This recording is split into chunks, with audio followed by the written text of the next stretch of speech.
Ball first and 10 at the 12-yard line of the Seahawks. Sean goes right, has a cutback lane, and he does. He's across the 20, the 25, 30, 35, 40. Here he goes. Are they going to catch him?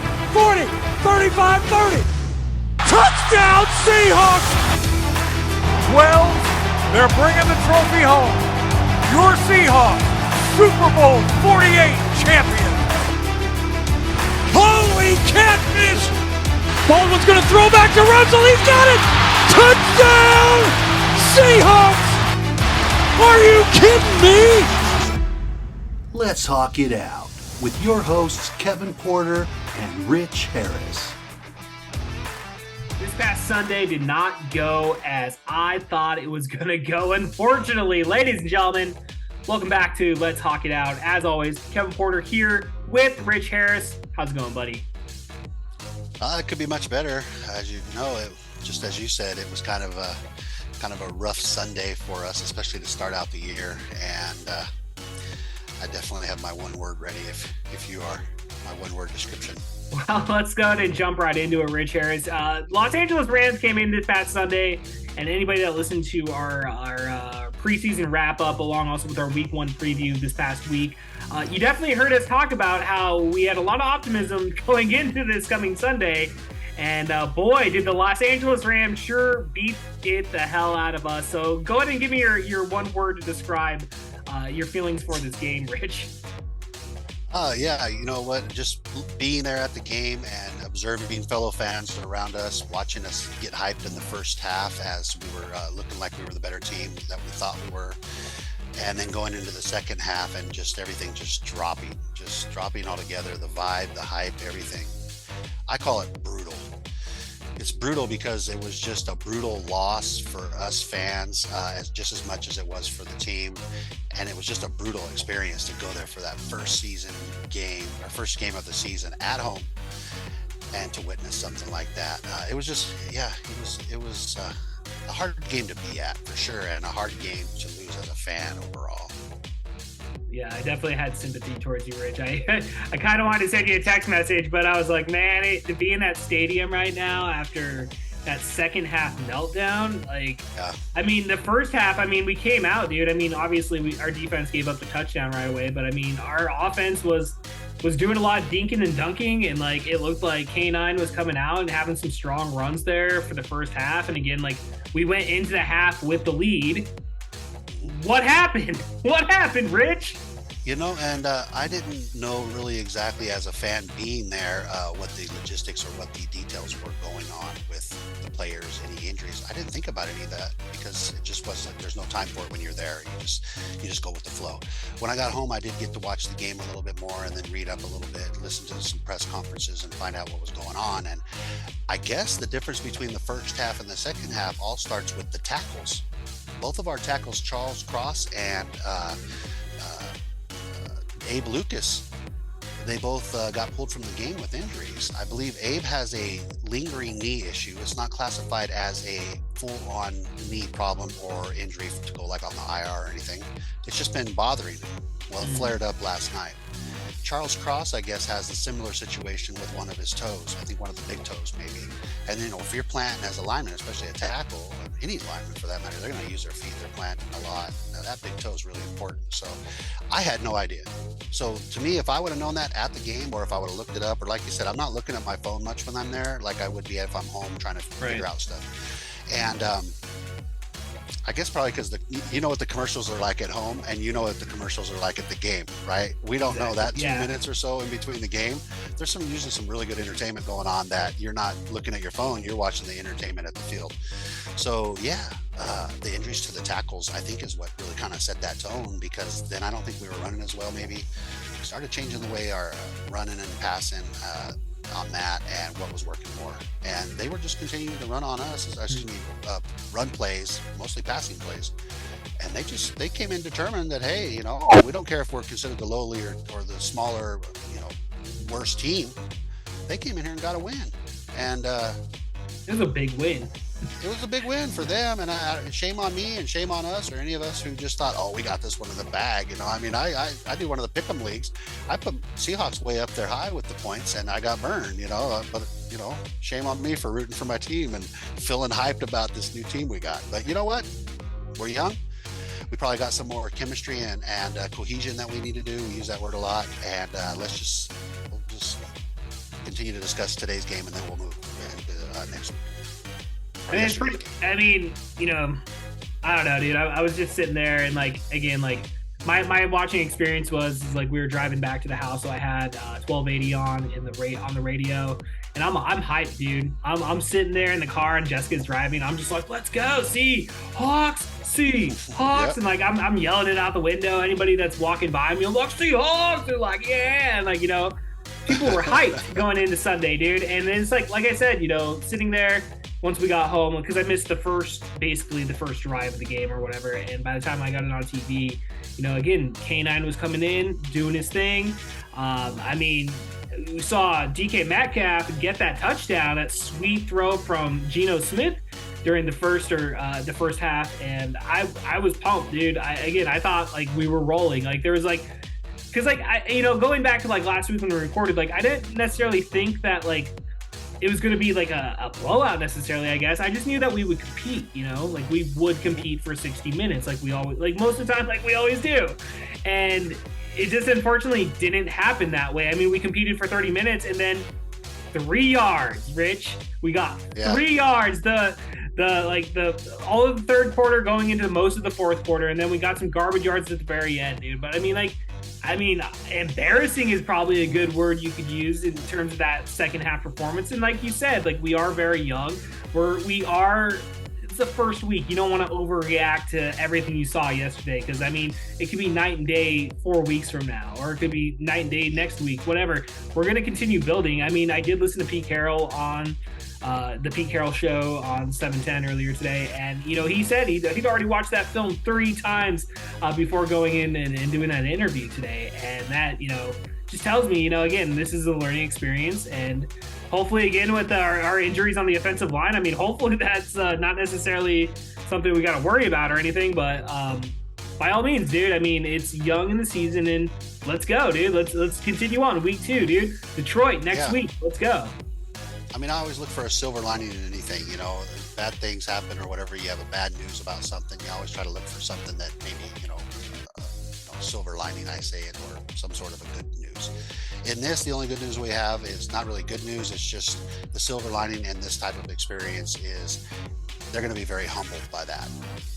And they're going to go on the road and they're going to be hungry and pissed. And we'll get to the next week's game here in a second.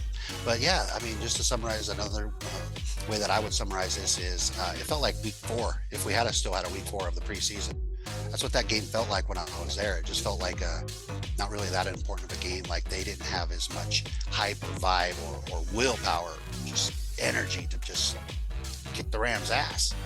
It just wasn't there, and it was just the weirdest thing. So. And then Tyler Lockett went down. Did you see that in the game where he kind of went down? That was pretty scary. That was really scary to see him. He got whipped, because I saw it on TV, obviously, and he just got whipped. They probably showed the replay in the stadium, but man, it was scary. Yeah. So I think he went into concussion protocol there for a few, and then he ended up by coming back. But yeah, so that second half, at the field there, at one point I looked down along the sideline and, pointed out to my wife, I said, look at Drew Lock down there warming up. And he was on the field portion of the sideline, clearly warming up, getting loose warming up. Almost like somebody just got injured. Mm-hmm. And then I looked and found Geno, and Geno was still with the starters over by coach getting ready to go on the field. And I'm like, well, either he's just warming up just to warm up, stay loose, or coach said, start warming up over there. To light a little fire under Geno's ass, maybe. I don't know. That's an old school trick, right? You get the backup quarterback off the bench and you have him start warming up, and then the starter sees that and is like, oh shit. I don't know if that's what was happening, but it was interesting to see Drew Lock warming up in the fourth quarter, and not just warming up, gearing up, warming up, almost like a pitcher does in the bullpen when they're really just getting ready. They're throwing those pitches hard. He was just starting out kind of slow and then just starting to throw some rifles. I thought it looks like he's coming in the game, but he never did. So I thought that was something to point out. I don't know if you saw that on TV. I didn't necessarily see it, but I'm not surprised to hear that, to be honest with you, because I mean, Geno Smith, are we going to say the problem was Geno Smith? I mean, absolutely not. I mean, it was, again, week one bad performance. But I mean, again, not trying to be negative or anything, because I know we like to keep a positive outlook when it comes to this podcast. But I mean, you definitely got to think about it for a second. I mean, okay, well, we just gave Geno Smith this big, somewhat big extension. I mean, we definitely committed to him for a minute, and now it's if he continues to play like this and our offense just, I mean, again, it was one half. But I mean, Drew Lock, I mean, that's your backup. So, like you said, maybe. Drew looked good in the preseason. I mean, there was some opportunities that were missed by Geno, at least a few that I remember. That one time, Bobo was just wide open, but I just think Geno had to start scrambling, so you can't really blame him necessarily. We don't know what he could see or couldn't see, but that was a big one, man. That would have really put Bobo on the map for his first NFL debut touchdown. Do you remember that one where he just went across the middle and he became wide open in the middle, but then Geno had to run? That's that same play when I was sitting there watching, and I guess I phased off a little bit on the formation, and the guy next to me goes, "We don't have a quarterback." And I went, "What the shit?" And I went, "Oh shit, it's DJ Dallas taking the snap." I was like, "Oh, I saw that, yeah." And I didn't even know Geno was over there lined up as a receiver, but he had the green shoes on, the real bright green shoes. So then it dawned on me when he started running back. I'm like, "Oh, they're going to hand off to." I think they maybe Jackson Smith, or maybe it was Charbonnet, and then Charbonnet hands off. One of them hands off to Geno, and then that stirs up the defense. And lo and behold, it worked. And the guy that's supposed to get it open got open, but we couldn't get him. And God, that would have been a beautiful momentum keeper at the time, I think. Yeah. And kept us going and maybe kept us in that game. So that was a moment. I don't know if it was an oversight on Geno's part. We leave that up to the coaches and stuff. We're professional fans. We're not professional anything else except for maybe beer drinkers or something. I don't know. Among other things. Yeah, that's right. That's right. Yeah. Well, sorry, go ahead. Oh, I was just going to say, I was going to add that, speaking of Geno, he was quoted, and I don't know if people are butchering it or not, but at one point in his interview, he said, "I think the Rams had just played harder than us," or something similar. And, as a quarterback, you always want to stay positive. I'm not saying he wasn't. It's just, if they played harder than you, then something's wrong, because you're the younger team, you're the more talented team, and you never want to admit if somebody played harder to you, at least I don't think, at home especially, because it's a pretty disheartening stab to the fans. I don't know. Maybe that's just me personally and what I was hearing around me yesterday. I definitely don't want to hear Geno Smith say that, Rich. I mean, that's definitely something I do not want to hear. Absolutely not. Out of our quarterback's mouth, dude. I mean, that's unacceptable in my opinion. He could have said we should have played harder than they did, or it's obvious that we didn't play harder than they did, and he probably meant the same thing. But it's just when the words are important when you lose. I mean, dude, you should have heard. You get packed into those bridges and tunnels as you're leaving the stadium, and all you do, some people are the highest of naysayers, man, and I almost want to say some of those, like all of them are like, "Oh, Geno's trash," and this and that, and I'm like, really? Did you really watch the game, and do you really understand the full season and the full thing with the team? Anyway, I won't go too much into that, but boy, you really hear a lot of opinions when you're right there amongst the fans shortly after a brutal loss like that. Well, you gotta hear the opinions of the people, man. I mean, that's it's the true source right there. Yeah. And you get all kinds of, that's the definition of diversity, and man, it was all around us, and you couldn't help but hear it. But it was also really nice to hear all those opinions. I thought I got a lot of material here to talk about too, because the minds of the various fans, I guess how you can put that, and that's pretty good information. I'm getting pretty good at people watching and people listening, especially in those moments. It's a great time when you're at the stadium, dude. You're amongst all the 12s, dude. Like, dude, it's an experience, dude. And yeah, man, you meet all different types of people when you're at that venue, dude. I mean, it was voted like one of the best stadiums within the NFL, right? I mean, I'm pretty sure that this year it got the best stadium per USA Today poll. Yep. Hey, there you go, dude. Hey, USA Today, you're all right with me, buddy. So, they did good. But. So, what did you think about the defense? Because I pulled up the injury report here, and I was surprised to hear that our number 5 overall pick was not playing this game. I guess they kept him out, And also somebody that we didn't even talk about, which is funny considering all the smack talking we did last year about this guy. But Jamal Adams, he didn't play either, which I kind of forgot all about Jamal Adams. Yeah, I think we all have, because we don't have any reason to rely on him or anything else. So we've just, us fans, have moved on and just said, why even consider what he could be, can be, would have been. It's just one of those woulda, shoulda, couldas.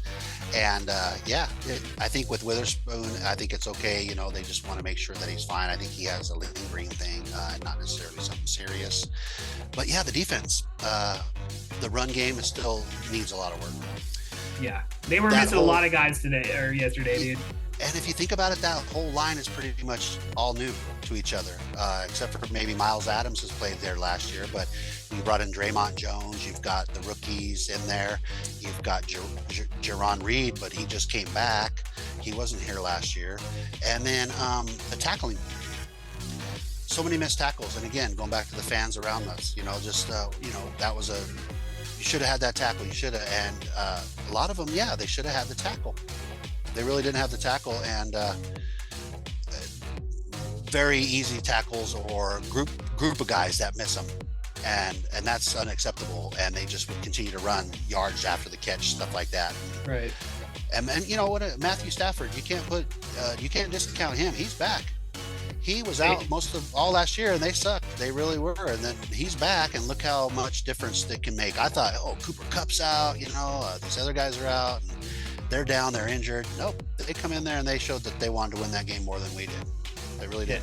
Matt Stafford looked like he was in mid-season form yesterday. After that, once they got into that second half, dude, it was like he kind of played lights out on us for the most part. His clicking, that new receiver he's got, that rookie, they were just number 17. That guy was good. He was really good. Yeah. He was consistent, and he really wanted to win. He wanted to prove, So, yeah, it's just a very unfortunate, brutal situation, brutal experience. Yeah, I mean, again, dude, it going into week one, you definitely don't want to overreact to what we saw on the field yesterday. Because, at certain points, man, there was obviously some good, plays that did happen. Unfortunately, not so much the second half, but the first half we did have some. We definitely did have some momentum going in. I mean, it kind of reminded me of the playoff loss last year to San Francisco. Like we were in there the whole entire time, but then it just fell off at the end. Much like a lot of it was like, and that was a lot of the problem towards the end of last season. I felt was them just dropping the ball and not riding it all the way to the end of the game. That's exactly what it felt like, and it was, what we'll probably get into shortly here, and this will lead into it, is we were all sitting there thinking, and now we got to go face Detroit next week, and Detroit just beat Kansas City on primetime. I mean, they're no fucking shabby team to them right there. So that was one of the biggest reasons why a lot of us wanted to win. I mean, we were, again, comparing notes. The guy next to me when I got there, he was like, okay, what do you think? I never met the guy before, and he's just like, what do you think the final score is going to be? And I was like, oh, man, that's a good question. I'm thinking 28-21 of us. I'm not going to get too arrogant about that we're going to beat them today, but we're going to beat them today. And he was like, oh, yeah, we're going to beat them today. Everybody felt that consensus, but of course we're fans. But the writing on the wall kind of felt like it. The pundits say that we're going to beat them, etc. So all things, we're the younger team. We're at home. You can't come into the Seahawks and beat them, and whatever. Anyway. So now we got to consider what we got to do and go in there and beat Detroit. And the biggest thing we've got going for us, like I said a little earlier, was we've been humbled.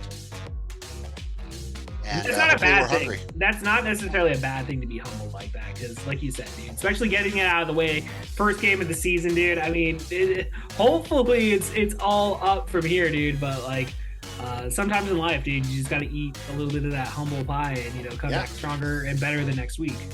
It puts a chip on your shoulder, and in this case, I think the whole team's going to have a chip on their shoulder, so to speak. So, yeah, you get beat at home in front of your home fans, and now you're going to go on the road, and you're going to be, hopefully, you're going to be pissed off, hungry, and ready to just tear some shit up. I know last week I didn't say, but Coach had described the team, and this kind of applies. He had described the team as young and feisty with experienced leadership. Now, I may have put that in the podcast. Excuse me if I'm old, but I like that, the coach's assessment on his team. Young and feisty and experienced leadership, and that just goes to show of all the draft picks, somebody like Robbie Wagner and Jerron Reed being back. And I think it's just going to take some time for old to meet new, and for them guys to meet in the middle and get that chemistry and that cohesion we talk about. And that's probably a lot of why we didn't have as good of a game as we all may have thought, because they're just not in the real-time experiences quite yet all together, and that's going to take some time. And then, boy, once you get firing on all cylinders, you'll really show your full potential. And I think that's what we're all going to be looking for, is what's our full potential this year, and that has yet to be shown. Well, we definitely are going to go ahead and learn more about that here in the next coming weeks, man. I mean, you take a look at the schedule coming up here, and it doesn't get any easier. It really feels like, because again, we're going into Detroit. Obviously, this is their home opener, and coming off the performance that they had on the opening night against the Kansas City Chiefs, defending Super Bowl champion Kansas City Chiefs. They're definitely going to want to come out to impress and ride that momentum to a 2-0 start. But we went into Detroit last year, dude, and we played them tough. We played them really tough last season, dude. So there's really, again, I hate to say it, because I like to think that we can definitely, we've shown at least in the past that we can contend with the Lions. It's always been a shootout. It feels like anytime we've ever played them years past up till now, and I don't feel it's going to be any different. But we'll see. We'll see come this Sunday. Yeah. Well, if anything, if there's any difference, it's going to be that humble pie that we had a lot of this last Sunday, and maybe they'll go in there with all that, knowing that, and it's going to be a good game. I mean, it better be. If they don't play real hard and show how important it is to go ahead and get another win and not dig a hole any further at this point, right? And show the team that they feel that they are. You better play hard at least to help us fans to understand that we do have a team here, and not maybe that we're just not we have our fan goggles on. I know, because sometimes those fan goggles, they rock really hard, especially in my house, man. Like I told you, dude, I'm generally just excited that football's back. I mean, as we record this, I was watching Monday Night Football prior to jumping online here to record this episode, and Aaron Rodgers goes down within the first 4 plays or whatever, and he's already on. Luckily the X-ray tested negative, but Jets fans, their season just possibly going up in smoke just based on that one injury. But the Seahawks, man, I mean, they're my team, dude. They're our team. They're everybody's team here within the Pacific Northwest and beyond. And I don't know, man. We want to have a good season every season, dude. And Pete Carroll and John Schneider have always. I mean, we've had obviously our ups and downs, and again, in John and Pete we trust, like you always say, Rich. I really feel that we need to commit to that at this moment. And again, going to Detroit, man, with that attitude, Sunday morning, buddy, we're gonna wake up, dude, and we're taking Detroit Lions to Pound Town, dude. For a full 60 minutes, man. That's what's gonna happen. Yep, we got to have that win, and we got to trust in John and Pete, like you said, to go in there and fix some things. Watching that film, that's good to hear that Coach watched the film at least 3 times. Three times before he was on the radio. I mean, how do you think he feels about? Obviously, he felt well. I don't think we were too arrogant going into it. I mean, that's not usually the team that we are. That this is in the bag. Especially with a division rival, those games are so important. They're always tough, dude. Yeah. You got to get ahead in that NFC West if you really want to get that proper path to the playoffs, like we talked about with that. Hopefully get really up there high in the NFC itself and get that home field advantage, maybe even a first week bye. That's the best path you can take, man. And so we just shot ourselves in the foot a little bit on that best path you could take, and let's just hope we can get on another path again starting next week. Well, I was watching that San Francisco game earlier in the day when they were up there in Pittsburgh. And, I guess, Pittsburgh, whatever, they're not the greatest team out there, but dude, San Francisco was laying the smackdown on those Pittsburgh Steelers, dude. It was not pretty. I mean, we thought our game wasn't pretty. That Steelers game was really not pretty, dude. There's a lot of blowouts yesterday. All we could see was the score on that one, and it was pretty surprising that it was that much of a difference. And then even when the Giants playing at home yesterday got blown out by Cowboys by 44-0 or something. So I mean, you know what? Maybe I should have thought about using the word brutal and let them have it. because that's a lot more brutal than what we faced. But you know what? Each to their own on how they feel about that. But yeah, that was the word that popped into my head right away when I was leaving the stadium. So I'll stick with it. No, I think it's a good way to describe it, dude, because that was brutal. I mean, having to sit through that. I mean, again, like my sympathy goes out to anybody in that stadium that had to sit through that second half, dude, because that was tough, dude. Just like having to watch our offense play like shit. Just literally like shit, I mean, like, yeah. I'm not even gonna mince my words on that one, and it's very disappointing, especially on the first week. But at the same time, like like we talked about, you gotta keep your nose going forward and just keep it as a learning lesson. And again, like we talked about, the coaches, they're gonna go in there. They've watched the film. Everybody's watched the film. Okay, this is what we did wrong. Identify what you did wrong, and pick yourself up and move forward. And I really feel that Pete Carroll's got that. He's got that PMA, dude. He's got that positive mental attitude. He's not gonna, this isn't like a negative bunch. These guys are, like you said, leadership. These guys have leadership skills, and like, I don't know, dude. I just, again, don't want to overreact, and I feel pretty good going into Sunday, hopefully. Yeah, me too. And again, us fans, we're allowed to use those fan goggles as much as we want. That's just who we are. We're going to be proud of our team no matter what. And you and I are optimists. We always talk about keeping it positive for our team no matter if they're up or down. And that's the attitude that we're going to continue to have. That's the attitude that most of the 12s have. And that's all we can do is just continue to support our team through thick and thin. And that's what we're going to do. And next week we'll go in there and whoop on Detroit. Well, that being said, Rich, I think that kind of wraps it up here on the podcast, man. I mean, before taking off here, did you have any final words as my green screen continues to fuck up the entire episode? I think I'm having a little bit of trouble with mine today too, but again, we're new at this, so we'll just have to figure it out. And if not, maybe those who listen to us will be forgiving. But no, I really ain't got nothing else to say except for we'll be on here again next week on Mondays. We'll continue to shoot for the day after in most cases, and we'll discuss what's going to happen next week. Hopefully, we'll be sitting here smiling and celebrating and talking about the positives, or more positives at least than we did this week. That's about all I have. Well, ladies and gentlemen, I guess, before we get out of here, hey, give us a like and subscribe here on YouTube. I mean, we're a brand new podcast. We're looking to bring new viewers in. So the more you can help us, the more we can grow together. So I guess that's all I got too, man. Yeah, let us know how we're doing, and we'll try to do better. Otherwise, just give us a shout out. Let us know if you like what we're up to, or maybe give us any suggestions. We're all ears. Otherwise, go Hawks. Hell yeah. Well, all right, ladies and gentlemen. For Rich Harris, I'm Kevin Porter. We'll see you guys next time. Peace. All right. Can you win a game in the first quarter? No! Can you win the game in the second quarter? No! Can you win the game in the third quarter? No! Can you win the game in the fourth quarter?